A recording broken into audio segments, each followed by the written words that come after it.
Akka tasaa na dhageessa michuu koo yaa jaalallee kan garaan kee qulqulluu sin dhiisu haala laalee natti ulfaatu akka tullu bareedduu mudhii soonsaa kan qalbii namaa saamtu argaan kimimmaan qoorsaa sin argiin iyya hamtu biliqqistu akka biiftuu ibsituu jiruu dhokataa goggogaa habjuu jiiftuu onneen kosumaan aadata Eyyee biliqqistu akka biiftuu ibsituu jiruu dhokataa goggogaa habjuu jiiftuu onneen kosiin dhaadata mukuu baaftuu qalbii sassaabduu yaada facaa kennaa naaf kenne rabbii burqaa gaaraa fincaa yeroon qofaa gungumu bitaan mirgaa koo laalee dhibee kiyyas ichimu jaalala kee machaa'e wanta hundumaa lagadhee dheebuuf beeluun koo si'i qarqara lagaa dhaabadhee maaloo gamaalse'i Kompaasiimtuu kallattii agarsiistuu daandii koo maamna dhiifta qofaatti si dheebotaam qalbiin koo silaa ganni mucucaa deemsaafis hin mijatu halkan guyyaan fucucaa obsata sanaan laatu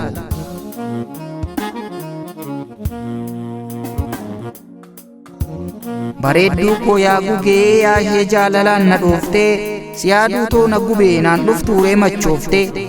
dalagaan qabu dhiiseen barbaacha keef wixxisaa hireen qabu hanqiseen jaalala keef furdisaa michuu alaabaa jaalalaa haasxanaaf waloomaa kunoo dhokseen si ilaala akka waan daboomaa ansiifan hunda dhabe qofa galeessa namaa jaalala kenna qabeen kiicha waan darqama agartuun koo iriiree daandii kee gubbaa soqa ankufee siif diriireen funyaaniin ciisee qoqa Motoronnee na kaaftee daakuu jaalalaa daakkattaa yaada kiyya ol rarraaftee maaf buddeen kan qammattaa fira dhiiseen adda ba'e jaalala keen kabalame nama bakkee galuun ta'e bineensattis dabalame eeyyee fira dhiiseen adda ba'e jaalala keen kabalame nama bakkee galuun ta'e bineensattis dabalame bifti kiyya gadi dhumee siifan ta'e daalachooftu maqaan kiyyas jijjiiramee hanaan jedhammachooftu barbaacha keef laga ce'een gaaraaf dachaa bu'ee ba'a battalattan si argaseen bakka ciisu na eeka nyaata nyaachuuf gadi taa'een bishaan dhugee itti dhiisaa jirta jedhee ansi waameen lubbuu kiyya gammachiisa onnee koo keessa seentee teessa yaabdee barcumaa akkan siif toosoo beekte cileen jette dhuguma halkan ciisee waa dubbisaa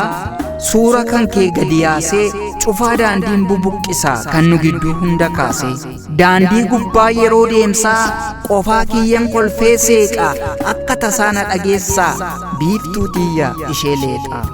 eeyyee daandii gubbaa yeroo deemsaa qofaa kiyyan kolfee seeqaa akka tasaa na dhageessaa biiftuu tiyya ishee leexaa